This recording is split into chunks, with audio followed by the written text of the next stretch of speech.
I'm now going to explain the male, female genital exam and the rectal exam.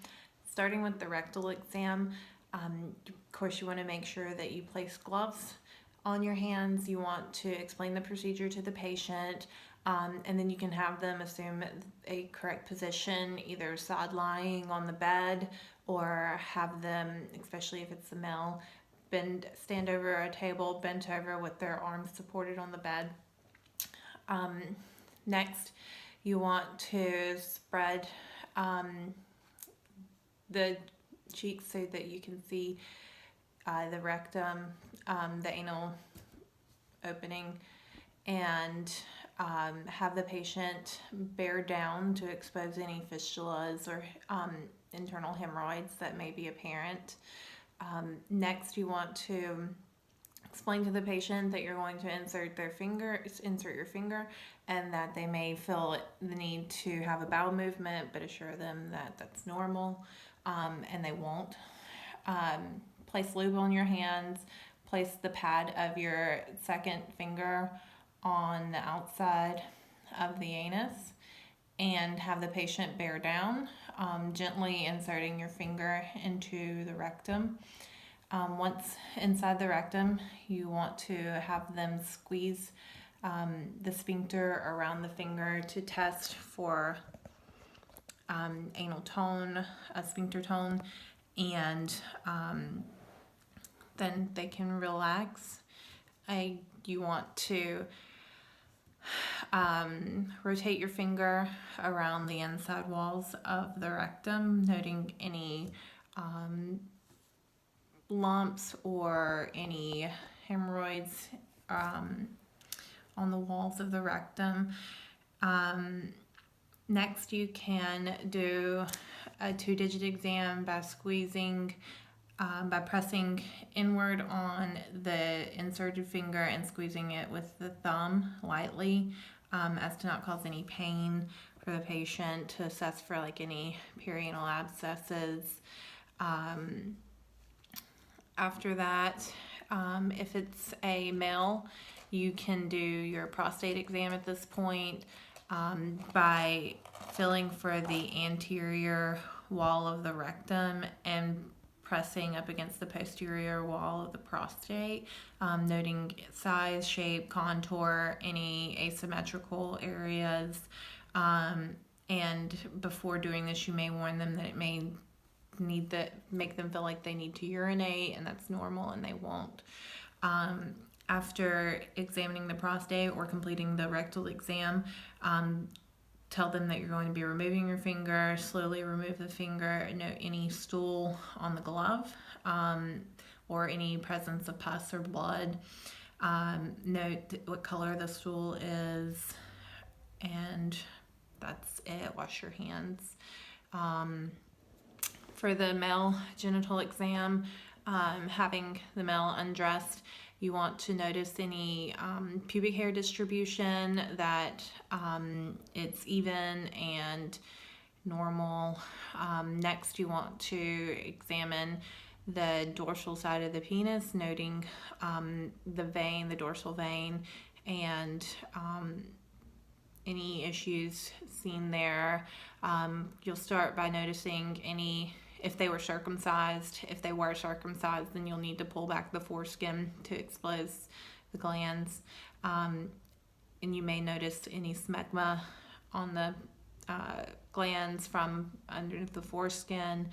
If they don't have a foreskin, then the glands will be exposed and there will not be any smegma.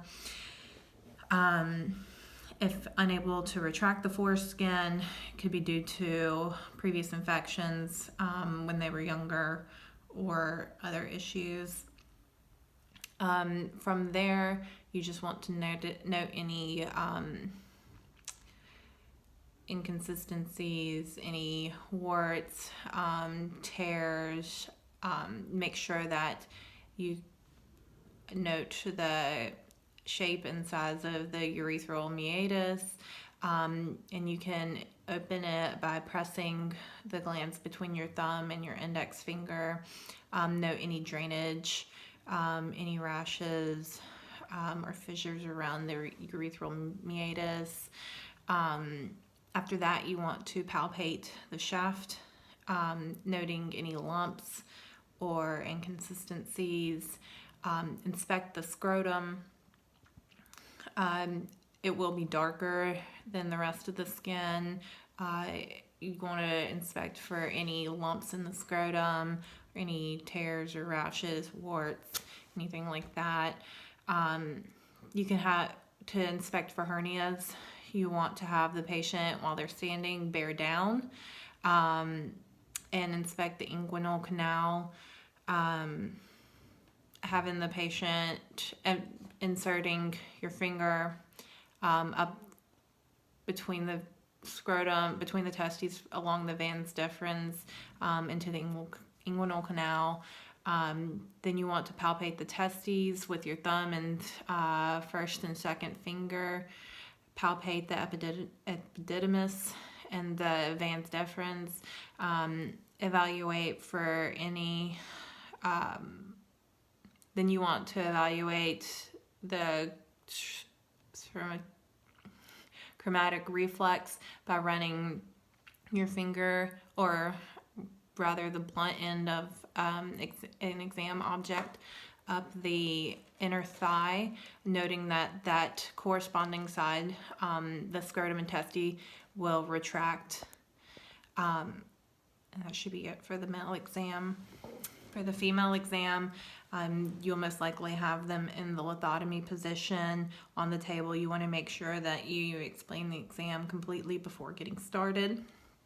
Explain that there will be a exam with the speculum as well as a bimanual exam afterwards. Explain any tools that you'll be using, especially the speculum if they haven't ever had that kind of exam done before.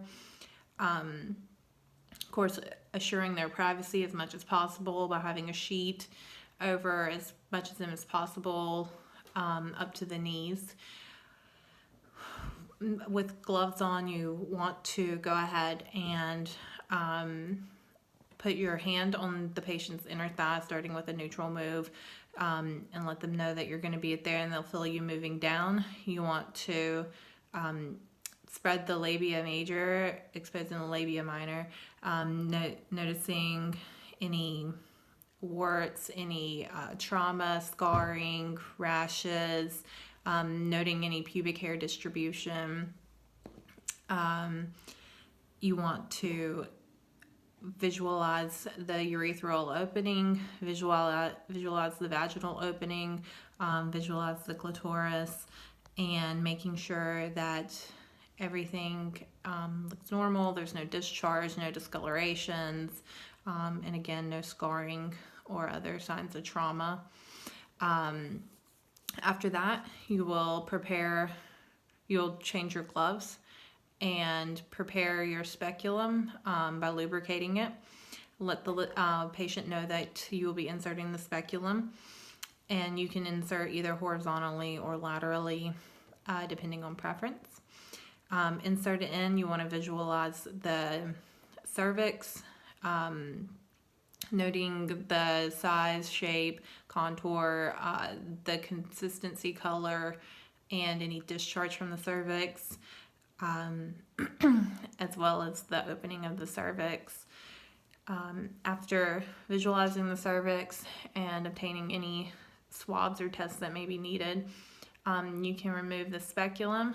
Then you're going to change your gloves, lube up your second and middle finger, and let the patient know that you're going to start the bimanual exam.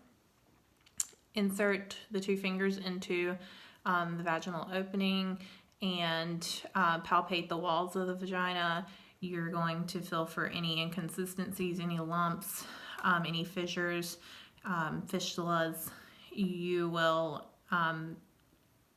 with your two fingers, you want to make contact with the end of the cervix. First, running your finger around, noting any lumps or inconsistencies in the texture or the consistency. And then you will, between your two fingers, move the cervix up and down, noting any pain or signs of pain with the patient. From there, you will do the exam of the uterus by pushing with the 2 inserted fingers, pushing inward and upward, taking your uninserted hand and pushing down mid-abdominal area, below the umbilicus, above the symphysis pubis, and palpating the uterus, noting size, shape, contour, and any irregularities. After that, you will move over to the ovaries and adnexal areas by starting on the right or the left, moving your inserted fingers over, pressing inward and upward to the right or left, whichever side you're examining first, and pressing down on that same side in the right or left lower quadrant appropriately, to palpate the ovaries and adnexal region, and then going to the other side. Once complete, you will remove your inserted fingers and let the patient know that you're done. Note any issues that were, any pain that the patient experienced, and any issues that were seen.